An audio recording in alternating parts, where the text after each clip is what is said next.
Fala, meus amigos, tudo bem?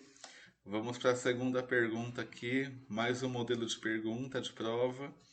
Lembrando que a gente não pode colocar aqui a pergunta específica, tá bom? A gente mantém o sigilo, né, conforme é exigido pela ANAC, mas eu posso ensinar como entender os modelos das perguntas, isso não tem problema, tá bom? Então vamos lá. Aqui é um modelo de pergunta. Quando você pega uma pergunta com um texto gigante, normalmente o povo se desespera, né? Você pega essa pergunta, você não vai se desesperar. Você vai ficar tranquilo, você vai falar, nossa, que coisa mais fácil.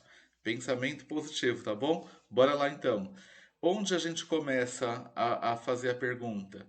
A gente começa lendo as respostas, tá bom? Analisa as respostas e depois você vai lá para cima. Porque analisando as respostas, você já vai ter noção do que está sendo pedido. A gente vê alternativas aqui: Alfa, Bravo, Charlie, Delta. Muito bem. Letra A, detectar bomba. Letra B, detectar drogas. Detectar. Letra C, detectar facas. E D, detectar armas. Quando você lê isso, você já vê que, como um profissional AVSEC, né, ou seja, eu sou um agente de proteção da aviação civil, eu estou lá para detectar objetos que podem causar ato de interferência ilícita, né?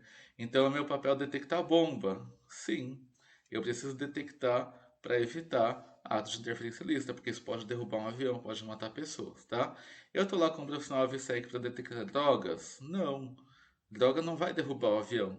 Como bom cidadão, não conivente com crime, né, cumpridor da lei, se eu ver drogas, eu imediatamente chamo a polícia. Mas não é meu papel detectar drogas, tá bom? Eu tenho que detectar algo que pode ser usado num sequestro, que pode ser usado para derrubar um avião, para matar pessoas. Então, como agente AVSEC, é meu papel detectar faca? Sim, pode ser usada para sequestrar um avião. Então, eu vou detectar isso. E eu tenho que detectar armas também, tá? Só analisando as respostas, eu vejo que tem três respostas que têm a ver com a minha profissão e uma não tem a ver, né? E toda prova só tem uma resposta correta. Então eu já tenho noção do que está sendo pedido. Antes de ler um textão gigante, eu vejo se tem uma palavra-chave aqui, no caso, a palavra exceto. O que significa exceto? Exceto é menos, não faz parte desse assunto. Então, já com isso, a gente já achou a resposta, que é a letra B.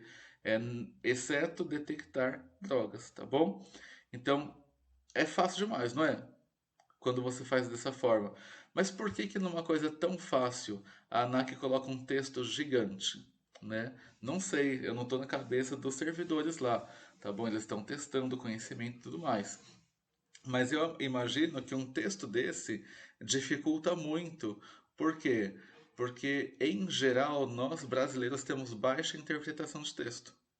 Se já tiver a experiência de começar a ler um texto, você está na primeira linha, na segunda. Quando você está na metade da terceira, você já esqueceu que está lá em cima, volta e começa a ler tudo de novo. Então isso é baixa interpretação de texto. E por que que isso acontece? Porque, em geral, nós brasileiros não temos hábito de leitura. Enquanto um adolescente no Japão lê em média 8 livros por ano, no Brasil a média dos nossos adolescentes é meio livro por ano. Metade de um livro, né? Não lê, a baixa interpretação de texto, né, torna-se uma realidade. Né? Até os anos 70, a educação pública no Brasil era muito boa. Minha avó, que tinha só a quarta série, fazia uma redação muito melhor do que um universitário hoje. E por que que hoje a nossa educação caiu tanto? Né? Até os anos 70, 60, 70 ali era boa e foi decaindo, decaindo, né? Um dos motivos principais é que começaram a endeusar o tal do Paulo Freire. Vocês sabem quem é Paulo Freire? Já ouviram falar, né? Todo mundo já ouviu falar, principalmente o pessoal da educação, né? E acha ele o deus da educação. Paulo Freire, se você fez uma pesquisa simples aqui no Google, tá? Você vai ver sobre ele, né? Que foi educador, filósofo. Mas aí você vê a formação dele, ele é advogado, faculdade, ele foi formado como advogado. Ele era advogado do MST. Ele nunca foi educador. Ele nunca fez uma graduação, né, em pedagogia, em letras, licenciatura, seja o que for. Nunca fez um mestrado, doutorado na área acadêmica, stricto sensu. Ele sempre foi advogado do MST. E como advogado do MST, ele usava as salas de aula do MST para doutrinar pessoas. Era um doutrinador, né, de ideologia de esquerda.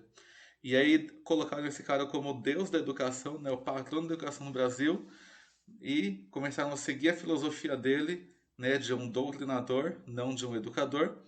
E hoje o Brasil está com a educação péssima. Estamos entre os últimos no ranking do PISA. Olha aqui a pesquisa, ó. O Brasil está 10 pontos abaixo da média da OCDE. A gente não está nem na média, a gente está bem abaixo da média, 10 pontos. Né? Ou seja, a nossa educação está terrível. A ANAC sabe disso. Qualquer concurso, né? Qualquer prova de concurso, qualquer vestibular, enfim, sabe disso e por isso que usam textos grandes para confundir vocês, tá bom? Isso é uma forma de pegar uma pergunta tão fácil, tão simples e dificultar, tá? Então eu digo, não sai lendo tudo, tá bom? Eu não digo que nunca vai ler nada, talvez tenha alguma pergunta que vocês vão ter que ler, mas a maioria, analisando aqui embaixo, né, as opções, as alternativas, você vai achar a resposta, tá bom? Sucesso a todos aí. Dica, além dessa, né, para você achar a resposta mais fácil, comece a ler. Leia livros, leia revistas, isso vai mudar a sua vida, tá bom? Um abraço a todos, sucesso na prova.